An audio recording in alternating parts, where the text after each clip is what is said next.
Eh, Levítico 19 del 1 al 18. Mientras más estudiaba este capítulo, más me sonaba todo lo que ha ido pasando a lo largo de la semana.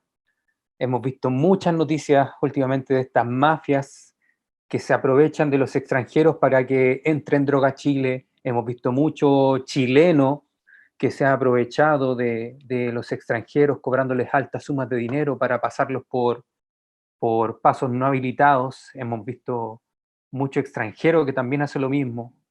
Hemos visto mucha violencia últimamente entre, entre chilenos, y también tuvimos esa experiencia en el norte donde vimos, ¿no es cierto?, cómo Carabineros se enfrentaba con un grupo de venezolanos que estaba traficando droga, y al final nos enteramos que son mafias que se aprovechan de estas personas que están ahora en una situación desvalida para utilizarlas, siendo ellos el eslabón más débil de la cadena. Si los pillan a ellos se van presos y pierden todo, pero esta mafia sigue funcionando por detrás.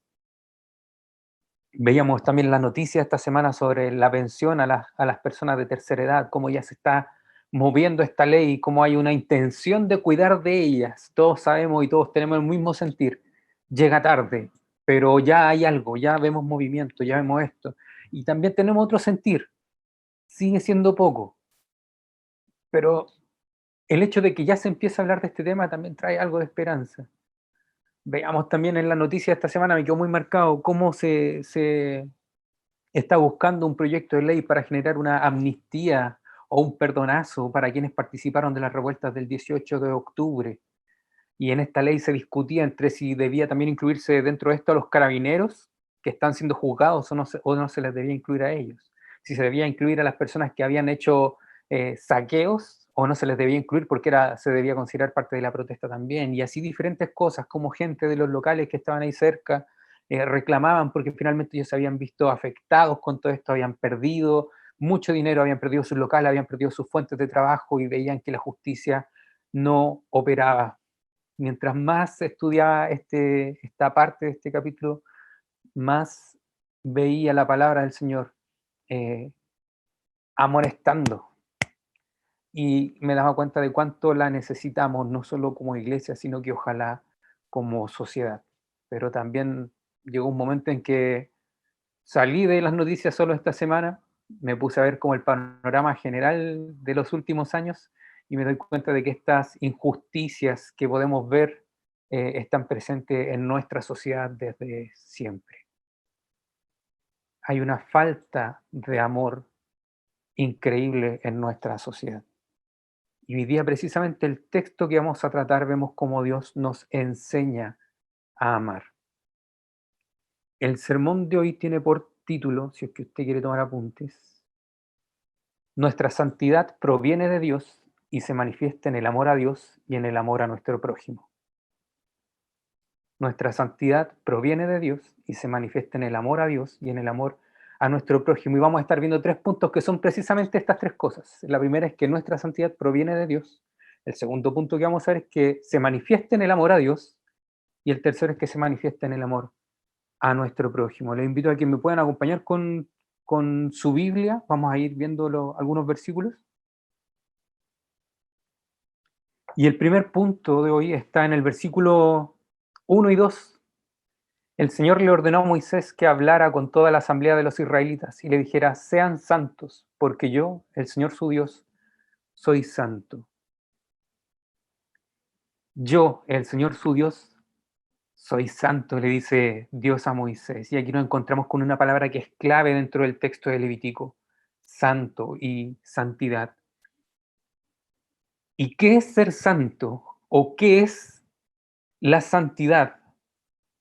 Que esta palabra que tanto usamos los cristianos, pero que tal vez no sabemos definirla de manera muy correcta, y si no sabemos definirla, probablemente tampoco sepamos aplicarla de manera correcta. Bueno, la palabra santo, cuando nos referimos a Dios como santo, podemos decir que tiene dos significados. El significado principal lo podemos traducir como apartado, como lo apartado, o lo otro, lo traducen algunos otros teólogos.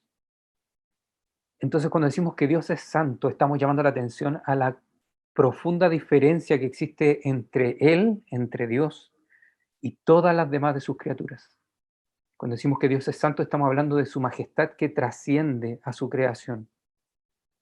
Estamos diciendo que Dios es santo, que es mayor que su creación y que esta diferencia que Él tiene con su creación lo hace diferente a ella. Pero por otra parte, también vemos un segundo significado en la palabra de santidad y se refiere a la justicia y a la pureza de Dios. La santidad de Dios está impresa en todos sus atributos. Cuando vemos la Biblia, vemos que este es el único atributo de Dios que se eleva a la tercera potencia. Aquí estoy usando el lenguaje matemático, no sabría cómo decirlo de otra manera. Pero el único atributo que se le llama santo, santo, santo. Y para los hebreos esto tenía un significado súper especial, porque ellos en vez de destacar las cosas, en vez de ponerle destacador, o en vez de ponerle o de subrayarlos para hacer que algo fuera notorio, ellos lo repetían, lo decían 2 veces juntas. Y eso significaba que esto tenía que resaltar. Pero vemos que la santidad de Dios no se repite solo una vez, sino que se repite 3 veces, santo, santo, santo. Y en esto vemos cómo nuestro Dios es en esencia, en su ser, santo, y que esta santidad también se manifiesta a través de todos sus atributos. Y como decíamos, esto es que su actuar es puro y justo. Así que cuando hablamos de un Dios santo, hablamos de que Dios es misericordioso de manera santa, de manera justa, de manera pura. Cuando decimos que Dios es bondadoso, decimos que su bondad es de manera santa, que su bondad es justa y pura, que no hay maldad en su bondad. Cuando decimos que Dios también tiene ira, es una ira que es santa, una ira que es justa, una ira que es pura.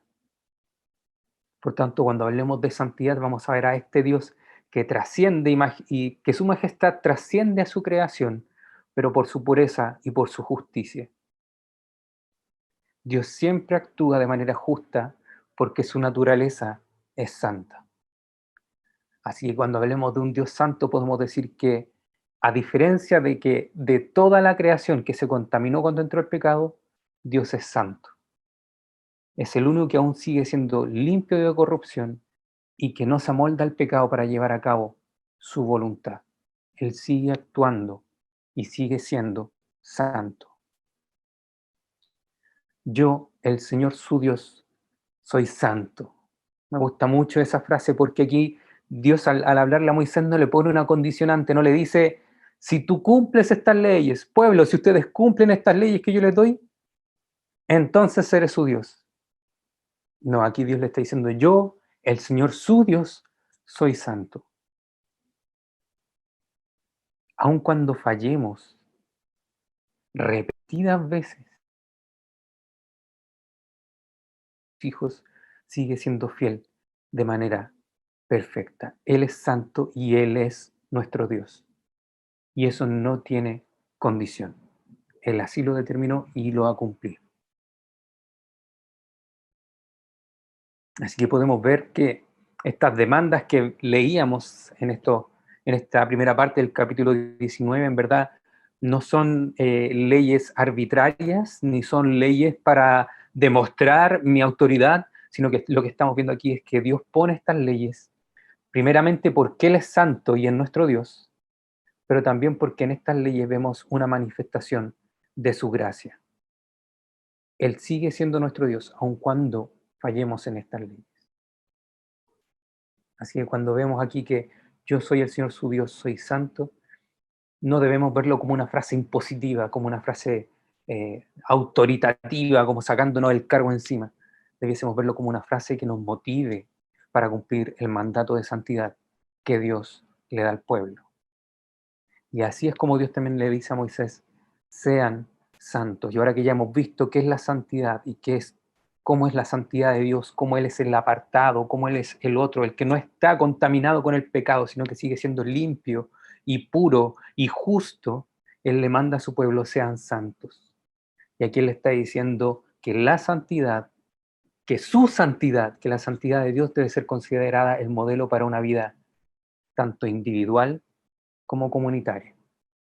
La santidad debe ser la identidad, la esencia de la identidad del pueblo de Dios.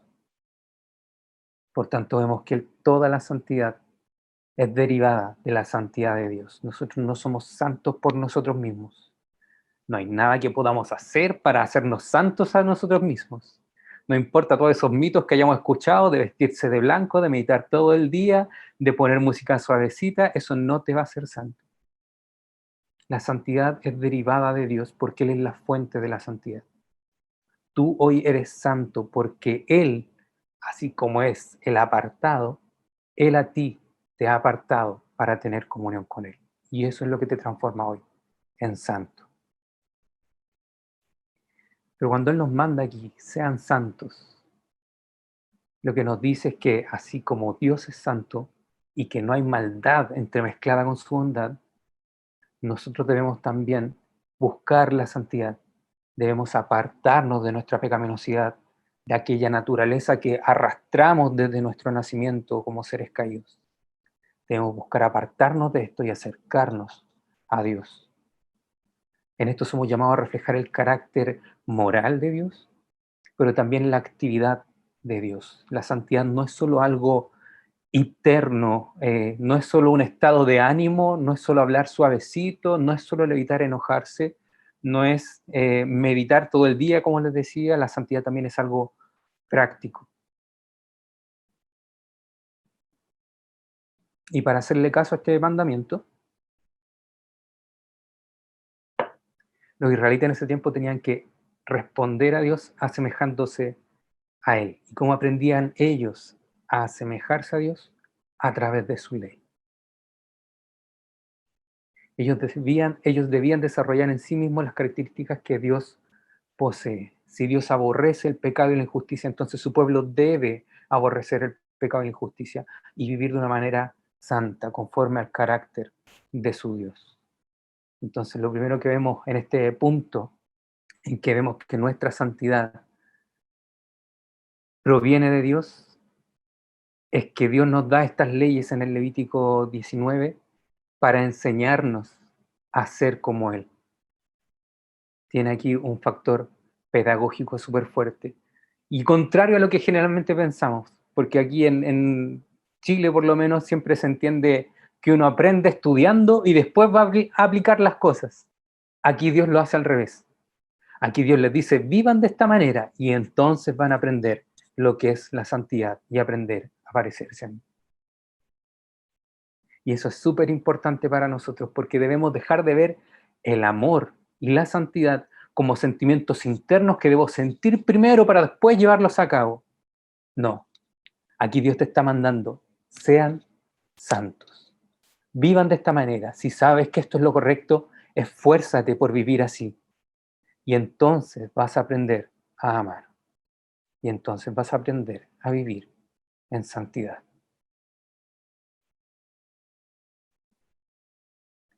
La manifestación suprema de la santidad de Dios es su amor. Cuando Dios actúa para salvarnos, es con el fin de mostrar su santidad delante de todos los pueblos. Y vemos aquí la santidad de Dios aplicada porque Él no nos paga conforme a nuestro pecado. Si nosotros hemos obrado mal, Dios no obra mal contra nosotros de vuelta, como es la lógica del mundo. Vemos su santidad en su amor, aquí aplicada. Aun cuando nosotros hemos fallado reiteradas veces, Él se acerca a nosotros para darnos perdón y vida nueva. ¿Habían pensado de esa manera? ¿Habían visto la santidad así? ¿Cuántas veces le hemos fallado a Dios? ¿Cuántas veces le hemos dado la espalda? ¿Cuántas veces hemos renegado contra Él? ¿Cuántas veces hemos deseado que ojalá, Señor, tú no existieras? ¿Cuántas veces hemos querido ser nosotros los dueños y amos de nuestra vida y llevarla conforme a lo que nosotros consideramos bueno y justo? Y no conforme a lo que Dios establece. Su santidad se manifiesta en su amor por nosotros. En que aun cuando hemos pecado reiteradas veces, en que aun cuando no hemos sido obedientes a su palabra, sabiendo que es por el bien de nosotros que Él la entrega, aun cuando le hemos faltado el respeto innumerables veces, aun cuando lo hemos ignorado, aun cuando hemos obrado mal de manera intencional, Él nos ofrece su perdón en Cristo Jesús. aquella vida santa que nosotros no somos capaces de llevar. Cristo fue quien la llevó. Él llevó una vida de obediencia perfecta al Padre. Él llevó una vida de perfecto amor a Dios y amor al prójimo. Y aún así Él fue juzgado y encontrado culpable, siendo inocente. Pero al ser crucificado es con nuestros pecados con los que Él carga. Y es por nuestros pecados los que Él paga, abriendo así para nosotros la puerta a la vida eterna. Aquí se ve la santidad y el amor de Dios. Y lo podremos vivir. A lo mejor ahora todavía nos cuesta, todavía es una lucha para nosotros esto de ser santos, porque nuestro Dios es santo. Pero llegará el día en que podamos vivir de manera santa. Cuando Cristo vuelva, cuando resucitemos, cuando habitemos finalmente con Cristo, en comunión con Dios, entonces podremos llevar una vida de verdadera santidad, de verdadero amor, de verdadera justicia. Por el momento, sabemos que Dios nos ama y que nos manda a ser santos por nuestro propio bien. Qué maravilloso, ¿no? ¿No les parece bacán eso?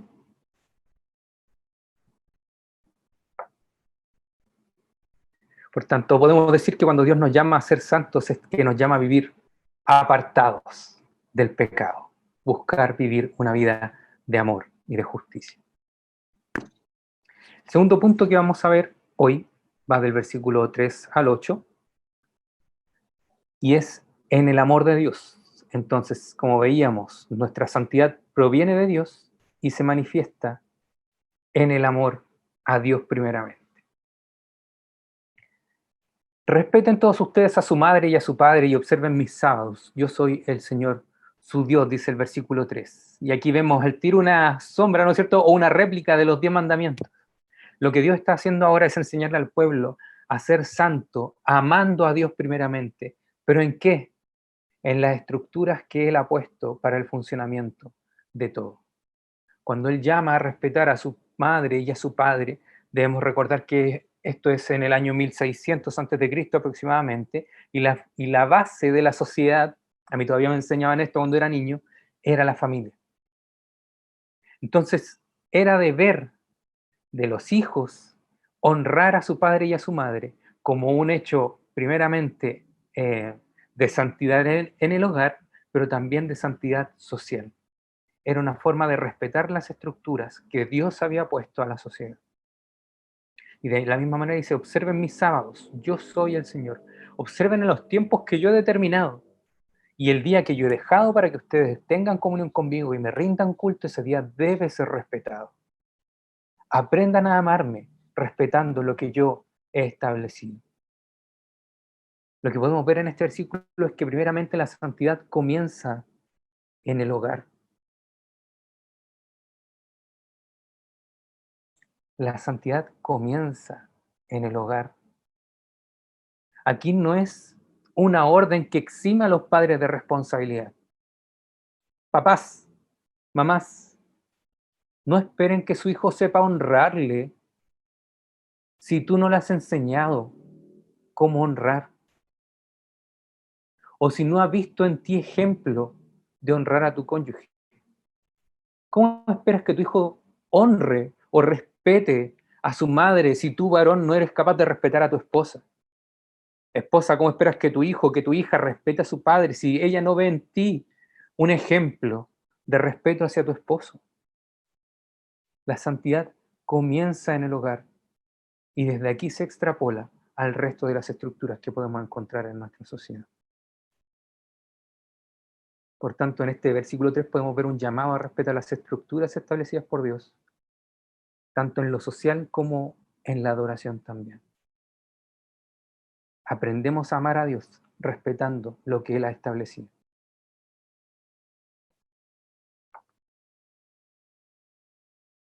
Como está ahí, papaces, mamaces, el tema de enseñar a sus hijos a honrar. Difícil tema, yo veía esto y súper desafiante. No me imagino cómo será eso. Vamos al versículo 4. No se vuelvan a los ídolos inútiles, ni se hagan dioses de metal fundido. Yo soy el Señor, su Dios. Este texto también es súper potente, sobre todo en el en el tiempo en que ellos estaban, donde los israelitas tenían muchas naciones alrededor de ellos y todas estas naciones tenían dioses conocidos, que tenían estatuas de metal fundido o de madera o que se representaban con algún tema de la naturaleza. Y para ellos esto pudo haber sido muy atractivo. Entonces Dios aquí les dice que ellos no se deben volver a aquellos ídolos que son inútiles. ¿Y cómo lo podemos ver nosotros hoy día? Podemos decir que un ídolo es todo aquello que ocupa el lugar que les corresponde a Dios. A lo mejor hoy día ya no nos arrodillamos delante de una estatuilla de metal, pero cómo nos arrepentimos ante nuestras deudas, tal vez. Cómo le rendimos culto al dinero, cómo le rendimos culto a la felicidad.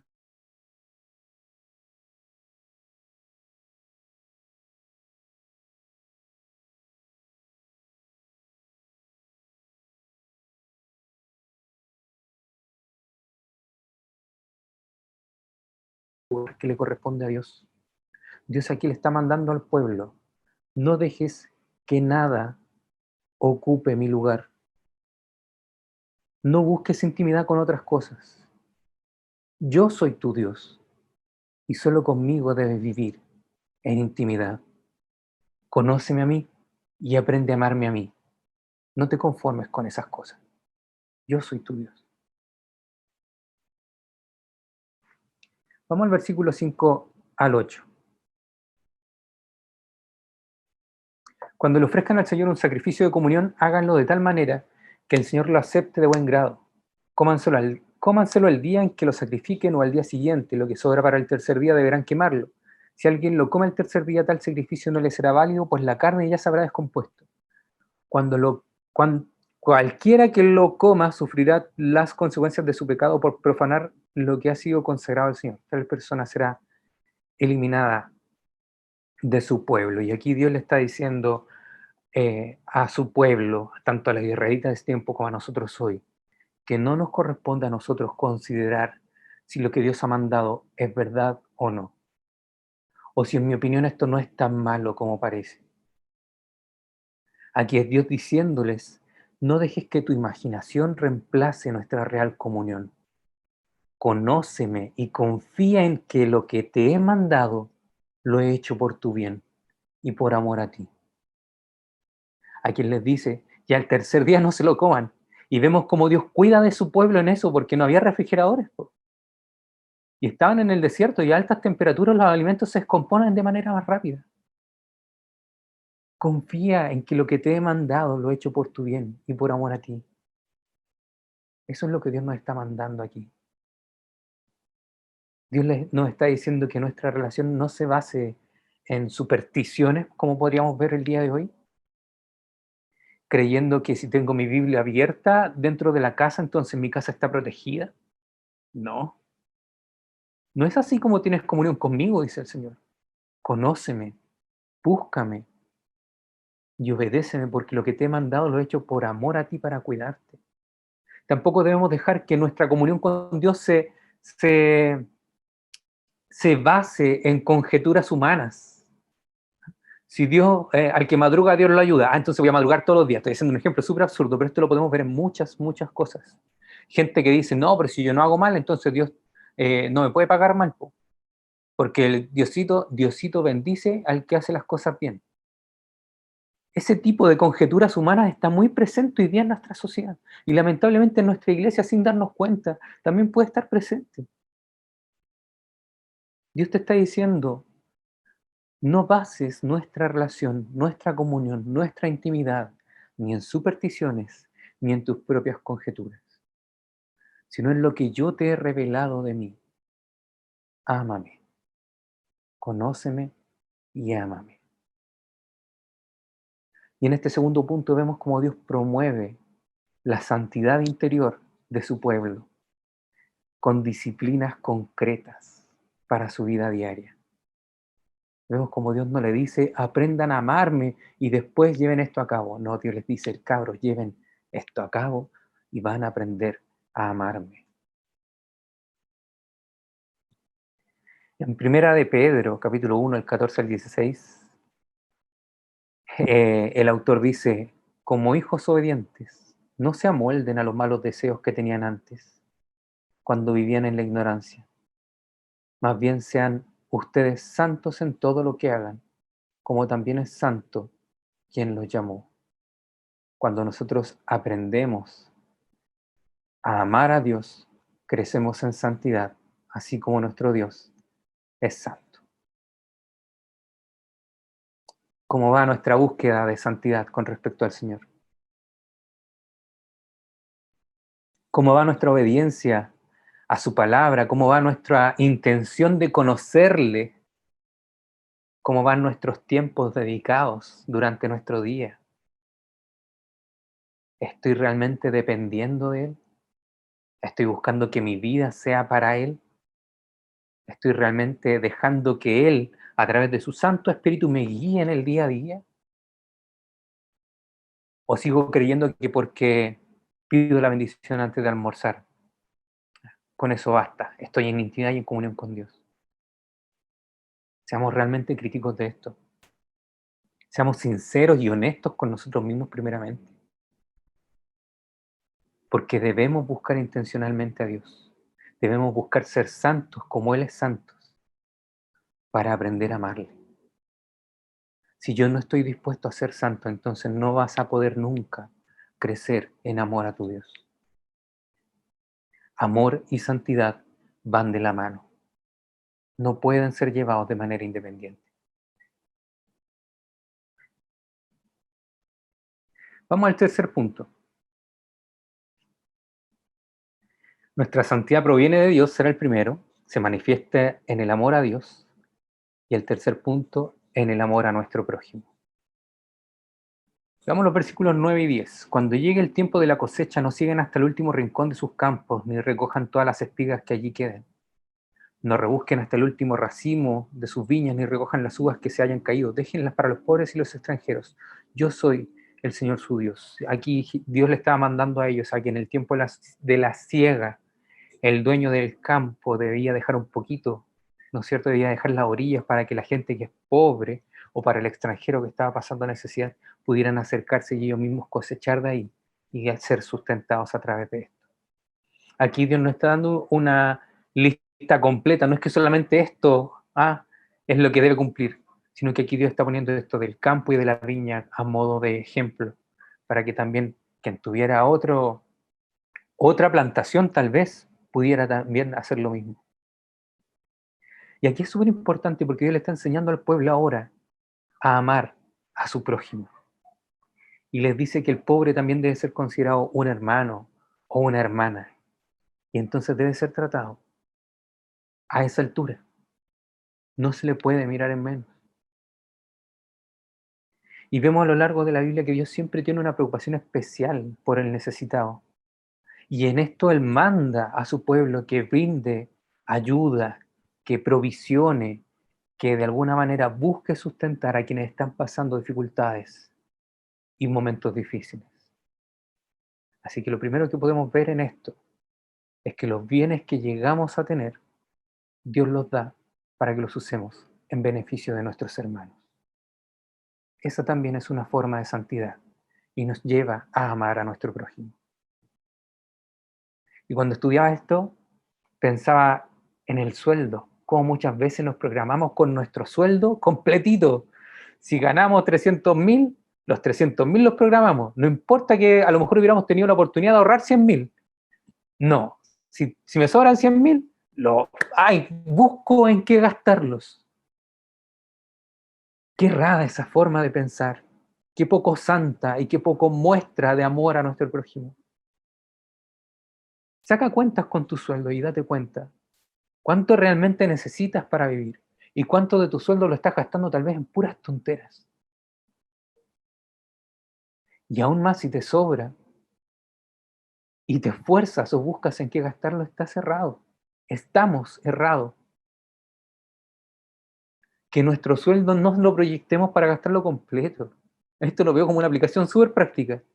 Si de verdad tenemos la oportunidad de ayudar al que está pasando necesidad, entonces destinemos una parte de nuestros ingresos para eso. para ofrendarlo a quien está pasando necesidad, para comprar mercadería y ojalá poder ayudar con una canasta a nuestro hermano, para pagarle la cuenta a mi hermano o ayudarle tal vez con alguna necesidad que tenga, con algún remedio, con algún examen médico. Eso también es santidad y eso también nos lleva a amar a nuestro prójimo.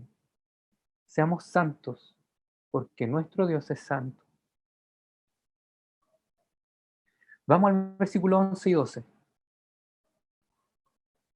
No roben, no mientan, no engañen a su prójimo. No juren en mi nombre solo por jurar, ni profanen el nombre de su Dios. Yo soy el Señor. Así como antes nos decía, preocúpense del que está pasando necesidad, ahora Dios también nos dice, no se aprovechen de su prójimo. Aquí esto de no roben, no mientan, no engañen a su prójimo es una prohibición contra el uso del engaño. En ese tiempo probablemente era para tomar posesión de la propiedad de otra persona, pero hoy día también lo podemos usar para tomar posesión de los bienes de otra persona, para tomar posesión del tiempo de otra persona. ¿Cuántas veces hemos engañado para que alguien nos acompañe en algo que en verdad no era necesario? Solo para que pase tiempo conmigo, solo para que esté conmigo porque no quiero que esté con otra persona. No debemos recurrir al engaño para abusar de nuestro prójimo. No debemos recurrir a la manipulación, cosa que hoy está lamentablemente muy de moda. E incluso se está viendo prácticamente como una virtud. Saber manipular al otro, saber llevarlo para que haga lo que yo quiero que haga, es prácticamente hoy día una virtud. Y eso a la palabra de Dios es errado, porque es falta de amor por tu prójimo. Y a la vez jurar falsamente por el nombre de Dios como una herramienta para aprovecharse de tu hermano, es profanar el nombre santo de Dios. Es asociarlo con un acto impuro, inmoral, engañoso e injusto. Y eso también es errado. Querer manipular a tu hermano en el nombre de Dios es errado. Y lamentablemente eso lo podemos ver incluso hoy en muchas iglesias, donde se utiliza el nombre de Dios para la manipulación de las personas. Que Dios nos cuide de eso. Vamos al versículo 13. No explotes a tu prójimo ni lo despojes de nada. No retengas el salario de tu jornalero hasta el día siguiente. En la economía de este tiempo, en el Antiguo Testamento, a los trabajadores se les pagaba al final del día. Así que ellos trabajaban y recibían su salario. Ellos vivían prácticamente el día a día. Así que cuando Dios aquí le exige a los empleadores a pagar los salarios al final de cada día, era para que ellos no hicieran sufrir innecesariamente a sus trabajadores, para que no cometieran actos de injusticia. En otros textos que podemos encontrar en la Biblia que hablan de lo mismo, vemos como prácticamente ante Dios esto es un acto de un robo descarado, porque finalmente el patrón lo que hace es seguir usando un dinero que ya no le pertenece. Cuando nos dice aquí el texto, no explotes a tu prójimo, esa palabra que traduce por explotar tiene la intención de oprimir, defraudar, engañar o de conseguir con engaño. Lo que está mandándonos aquí el Señor es que no nos aprovechemos de las necesidades de nuestro prójimo para sacar partido nosotros.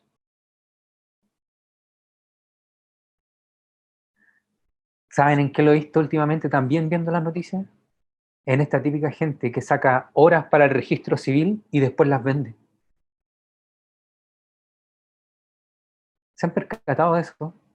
Eso es precisamente un abuso de nuestro prójimo, porque él tiene una necesidad real y yo estoy ocupando un cupo que no necesito para tomar dinero de esto.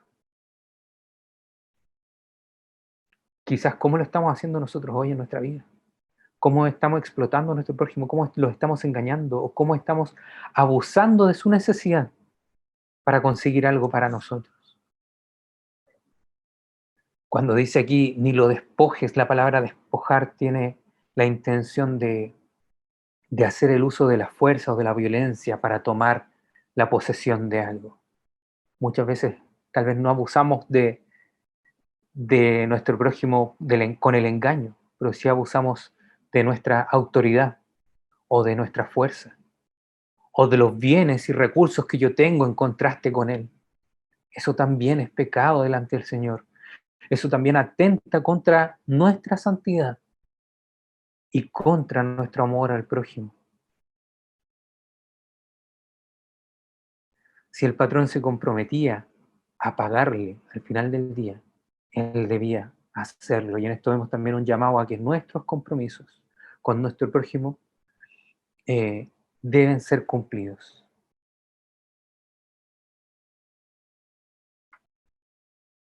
No debemos perjudicar a nuestro prójimo con nuestras actitudes. Retener las imposiciones y no pagarlas, dice la Ale. Sí, totalmente. En un momento lo pensé, pero sí, tienes razón. Esa es una forma en la que hoy día también abusamos de nuestro prójimo y de su necesidad. Totalmente.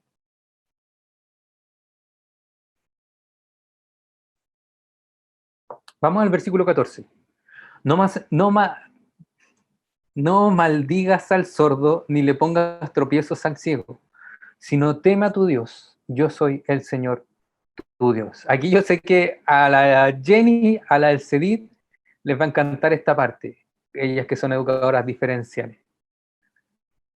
Dios le está enseñando aquí también a amar a su prójimo, al pueblo, a vivir en santidad a través del amor al prójimo.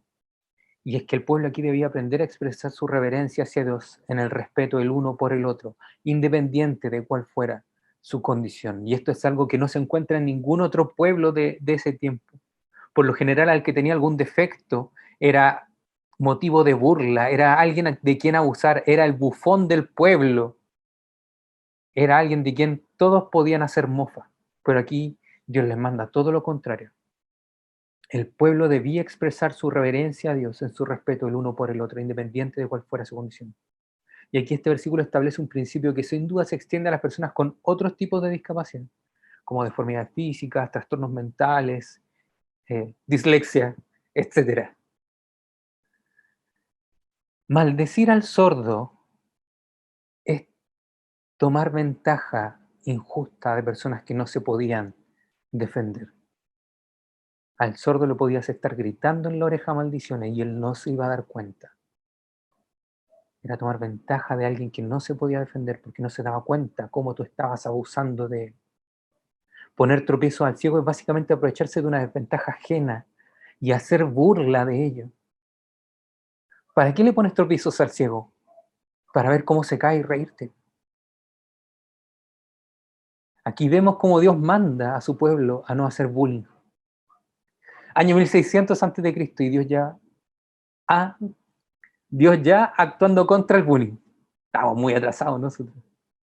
Dios también manda con esto a que no nos aprovechemos de las discapacidades de nuestro prójimo para cosas tan banales como reírnos, o incluso para cosas peores. Posiblemente todos hemos sido testigos de acciones de maltrato o de burla contra gente con capacidades diferentes, como ciegos, sordos u otros.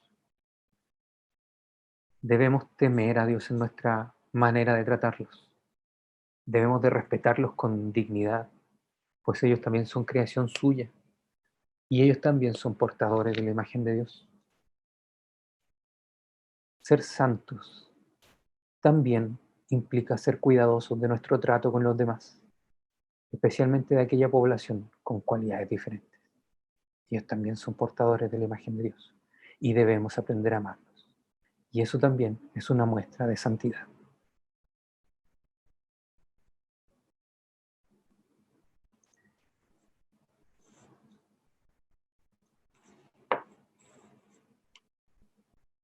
Estacionarse en lugares para discapacitados, eso ya es maldad. Eso es maldad pura. Esa persona tiene pura maldad en su corazón. Y voy a dejarlo ahí porque tengo un par de calificativos para ese tipo de personas, pero no lo voy a decir. Vamos al versículo 15. No perviertas la justicia ni te muestres parcial en favor del pobre o del rico, sino juzga a todos con justicia. Aquí vemos cómo Dios, si nos ha hablado acerca de no abusar de nuestro prójimo, de tratarlos con respeto, de mantener nuestros compromisos con ellos, también nos manda ahora a actuar con justicia de manera imparcial. Dios nos dice que vivir en santidad es también no pervertir la justicia. Debemos actuar o hacer justicia de manera imparcial, sin dejarnos seducir por alguno de los dos bandos. Así que Dios aquí le manda a su pueblo a no ser influenciado por la riqueza o por el poder de una persona.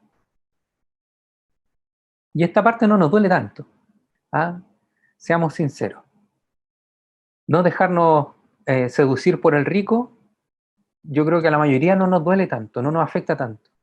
Pero Dios también va para el otro lado. También nos manda que de igual manera no confundir la caridad o la misericordia con la justicia. Debemos ser imparciales también con el pobre o el necesitado. Y en eso yo creo que nos cuesta un poco más. Porque por lo general tendemos a darle preferencia al pobre o al necesitado por sobre el rico. Eso es algo que se ha visto en la sociedad últimamente de manera muy, muy repetida.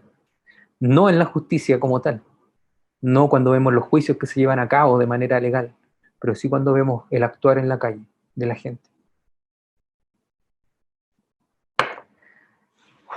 Una nación cuya justicia es pervertida no experimenta paz. Eso es así de radical. Una nación cuya justicia es pervertida no experimenta paz. Por el contrario, termina por generar raíces de amargura que engendran violencia de todo tipo. Qué necesario es que no nos dejemos influenciar por ideologías populistas, divinizando a los pobres y satanizando a los ricos. Tampoco cegándonos por el amor al dinero o a una creciente y estable economía que lo va a arreglar todo en el mundo. Y que el que no ayuda o no piensa conforme a este tipo de economía estorba. No. Nuestra visión de las personas ante una falta de ser siempre imparcial. El que ha cometido una falta debe ser responsable de sus acciones. Eso también es tratar a las personas con dignidad.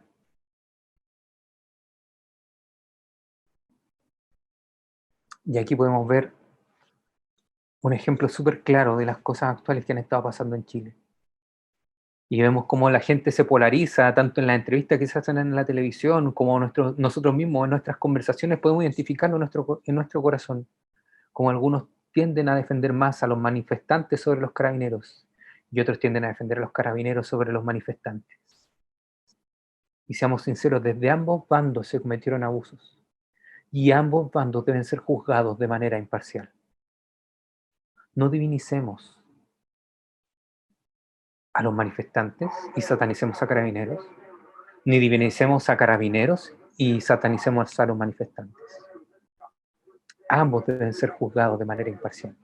Y el hecho de que ellos sean responsables de sus acciones es tratarlos con dignidad. Y eso también es amor al prójimo. Vamos a los tres últimos versículos. No andes difundiendo calumnias entre tu pueblo, ni expongas la vida de tu prójimo con falsos testimonios. Yo soy el Señor. No alimentes odios secretos contra tu hermano, sino reprende con franqueza a tu prójimo para que no sufra las consecuencias de su pecado.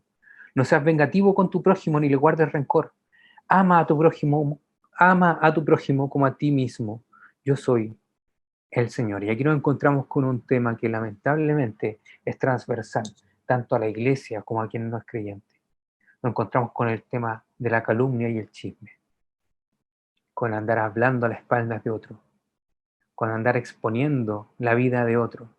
Tal vez no de manera literal, como si se hacía en ese tiempo cuando se daba un falso testimonio y alguien podía llegar a ser condenado incluso a la muerte, pero sí con la reputación de nuestro prójimo. Tanto la calumnia y el chisme tienen el potencial de dañar la reputación de las personas.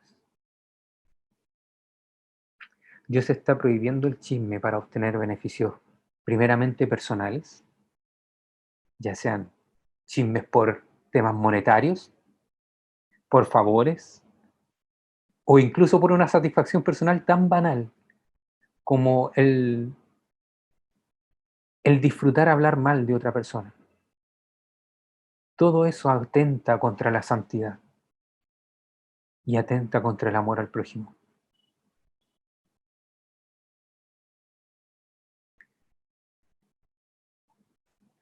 Dios nos prohíbe hacer eh, declaraciones falsas sobre otros. Pero aún, y ojo con esto, pero aún cuando las declaraciones fueran ciertas y lo que se dice de tu hermano o de tu prójimo fuera cierto, el estar divulgándolo de manera abierta va a afectar la vida en comunidad. Pero eso no es todo. Si tu hermano de verdad ha cometido una falta y con ello te ha afectado a ti, entonces no debes permitir que tu enojo tome el control de tu corazón, ni buscar tu paz interior o la justicia a través de la venganza. Somos llamados a la santidad y al amor al prójimo. Y el que es santo o santa no debe dar lugar ni al rencor ni a la venganza. La santidad no nos permite guardar rencor en el corazón. No nos permite guardar enojo contra el que creemos que nos ha causado daño o que incluso nos ha llegado a herir. Ser santo es buscar con el ofensor un arreglo saludable y no convertirnos en partícipes de su pecado. Si él me ofendió y actuó mal contra mí, yo no me hago partícipe de su pecado. ¿Cómo? Buscando solucionarlo con él. En el momento en que yo guardo rencor en mi corazón, que planifico una venganza, o que voy y comento esto con otras personas solo con la intención de difamar a mi hermano, yo entré también en su pecado. Este texto nos estimula, nos invita a sanar las relaciones entre los ofensores y los ofendidos. No seas vengativo con tu prójimo.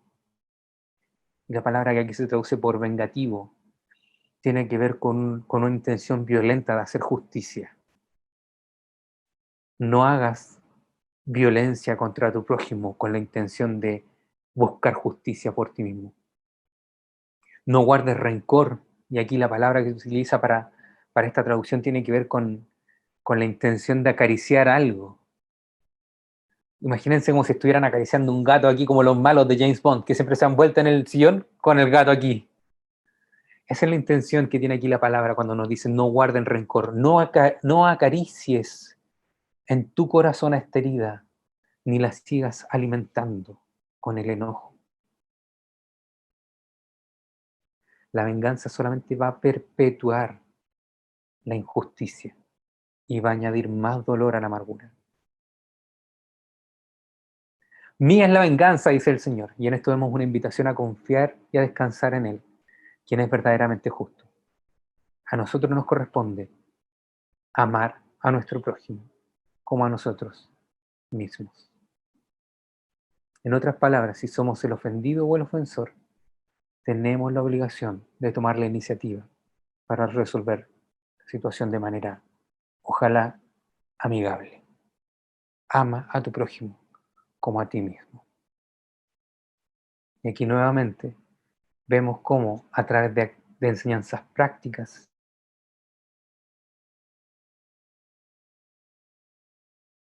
a nuestro prójimo. En los evangelios se nos cuenta que un fariseo, para poner a prueba a Jesús, le preguntó: Maestro, ¿cuál es el gran mandamiento de la ley? Y él le contestó: amarás al Señor tu Dios con todo tu corazón y con toda tu alma y con toda tu mente. Este es el grande y primer mandamiento. Y el segundo es semejante a este: amarás a tu prójimo como a ti mismo. No podemos encontrar nada similar a esto en el mundo. Ninguna filosofía, ninguna religión tiene un principio como este. Ama al Señor tu Dios y ama a tu prójimo. Y en esto vamos a aprender a vivir también en santidad y ser santos como nuestro Dios es santo. Y nuestra santidad va a terminar por abarcar la totalidad de nuestra vida. En ese tiempo la presencia santificadora de Dios, forjó el carácter del pueblo de Israel. Pero esto no significaba que el pueblo tuviera un papel pasivo ante la presencia de Dios. Ellos debían intencionalmente buscar manifestar un carácter santo, mostrando amor hacia los demás. Por tanto, vemos como en estas leyes que son mandadas por Dios, Él lo que hacía era ofrecer una pauta concreta para cumplir el mandamiento de amarlo a Él y de amar a nuestro prójimo. Ser santos tiene consecuencias externas, pues la santidad va de la mano con el amor. Así que saquémonos de la cabeza esa idea de que la vida santa es una vida mística, apartada del mundo, yéndome a vivir a una montaña solitariamente, sin contaminarme con todos ellos. Una vida de santidad es una vida que se busca mantener de manera pura y justa, así como nuestro Dios es puro y justo. Por tanto, podemos decir que la santidad se vive tanto de manera moral, primeramente en nosotros, en nuestro corazón, considerando bueno lo que Dios considera bueno y considerando malo lo que Dios considera malo, pero también la santidad se vive de manera práctica, amando a Dios a través de nuestras acciones y amando a nuestro prójimo a través también de nuestras acciones. Debemos buscar la santidad porque a través de esto aprenderemos a amar a Dios por sobre todas las cosas y a nuestro prójimo como a nosotros mismos. Primera de Juan 3:16 dice, en esto conocemos lo que es el amor, en que Jesucristo entregó su vida por nosotros. Así también nosotros debemos entregar la vida por nuestros hermanos. Qué buen texto, ¿eh? Qué desafiante. Aquí vemos el amor de Dios para con nosotros, pero también una invitación a que nosotros ahora podamos vivir de esa manera. En esto conocemos lo que es el amor, en que Jesucristo entregó su vida por nosotros, y así también nosotros debemos entregar la vida por nuestros hermanos.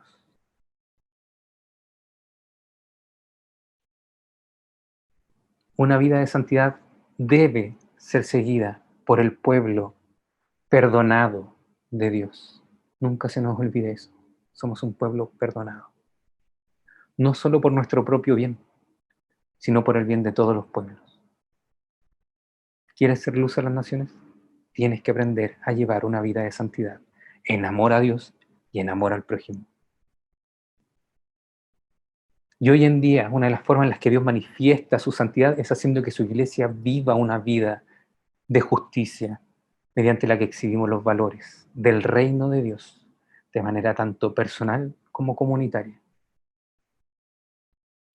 A través de esto, de llevar una vida de esta manera, vamos también a llevar el conocimiento del verdadero y santo Dios a las naciones.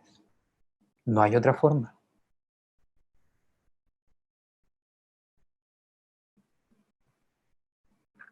¿Quieres dar a conocer a Dios a tu vecino? ¿Quieres dar a conocer a Dios a tus compañeros de trabajo? ¿A tu familia? Entonces ama a Dios por sobre todas las cosas y a tu prójimo como a ti mismo. Entonces yo para conocer a Dios, el único en el cual hay salvación y que es digno de gloria. Algo que siempre decimos en Iglesia 1 y está muy presente en la teología reformada es que todo lo que hagamos tiene que ser para la gloria de Dios. Y vemos ese mandato de manera explícita en Pablo. Todo lo que hagamos, lo hagamos para la gloria. O todo lo que hagamos tiene que ser hecho para la gloria de Dios. Pero así como partí definiendo santidad, también me puse a buscar la definición de gloria y me encontré con una que me gustó mucho. Una de las definiciones de la gloria de Dios dice que es la manifestación externa de su misteriosa santidad. La gloria de Dios es su santidad manifestada.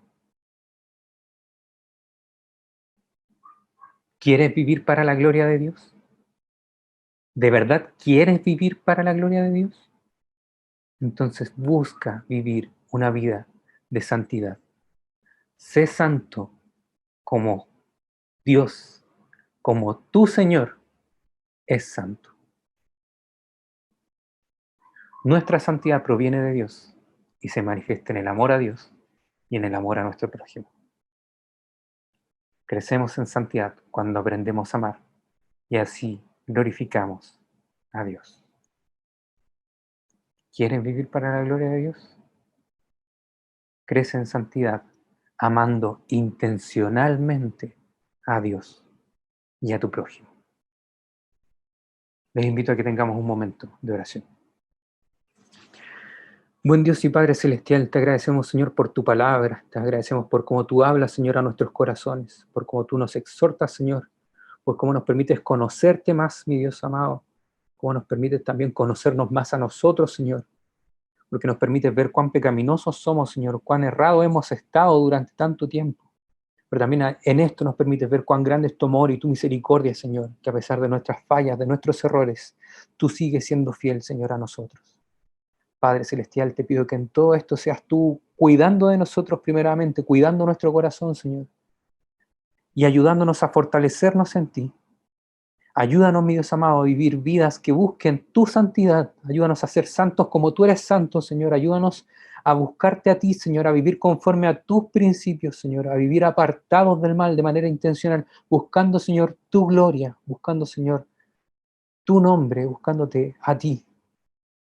Ayúdanos, Señor amado, a amarte de manera intencional y a amar a nuestro prójimo de manera intencional, Señor.